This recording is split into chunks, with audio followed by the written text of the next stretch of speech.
መሮናል፣ ደክሞናል። የወጣትነት ህልማችን መክኗል። የልጅነት ትዝታችን ጠፍቷል። የመከነ ትውልድ ነው አሁን ላይ እያፈራ ነው።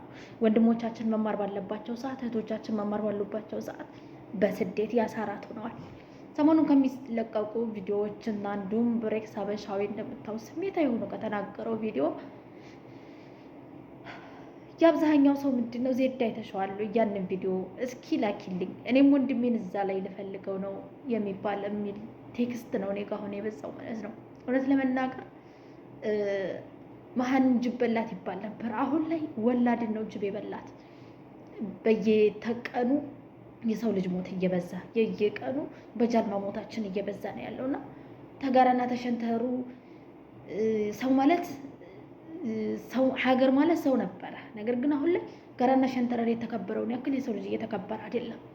በሀገራችን የእርስ በርስ ጦርነት ከውጭ ወራሪ ጠላት ሳያጠቃን የእርስ በርስ ጦርነት ተፈናቅለናል፣ ተሰደናል። ቀያችንን ለቀን ንብረታችን ወድሞባቸው ያለ ነገሩ ሆኖ ያለ ካማካሌ ሆኖ ወጣቱ መክኗል፣ ስነ ልቦናው ወርቋል። እንክትክት ብሎ ዳግም ላይ ይነሳ በሀገሩ ተስፋ ቆርጧል። እንደዚሁም ሆኖ ደግሞ በየመን እየመጣ ብዙ ያሳራት ሆነ፣ ሞተ፣ በጃልማ ተቀበረ። ሬሳ ይሄን የዘመር ነው በማይባልበት ሙስሊም ክርስቲያኑም አንድ ላይ ተቀረናል። እውነት ለመናገር በጣም ነው የሚያሳዝነው።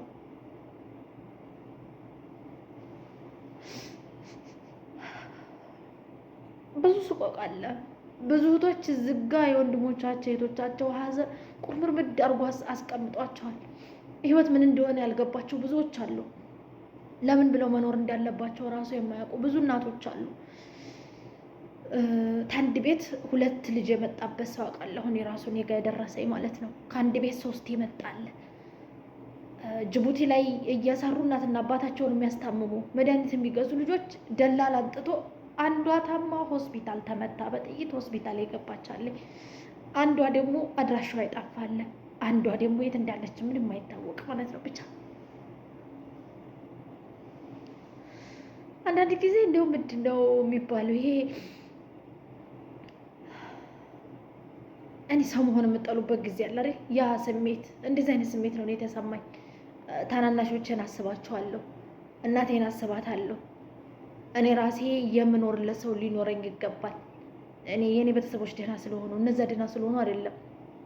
ከየሰፈራችን ከየአካባቢያችን ከየሀገራችን የመጣ ብዙ አለ። በቃ ኢትዮጵያዊ የሰው ልጅ የተባለው ሁሉ እኮ ያሳዝናል። ፍልስጤኖች እንደዚህ የሚሆኑት አይደለም የሚያሳዝኑ። እኛ ደግሞ የራሳችን ዜጋ እያመጣ እሳት እየማገደን ስናልቅ ቆየ ነገር በምንድን ነው የሚቆመው? ማነውስ የሚያስቆመው? ለማነውስ አቤት የሚባለው? ግራ ያጋባል። በነገራችን ላይ በሀገራችን ላይ ተስፋ እየቆረጥን ነው። በቃ ባለስልጣኖች ዝም አላችሁ፣ ነገራችሁ አልገባንም።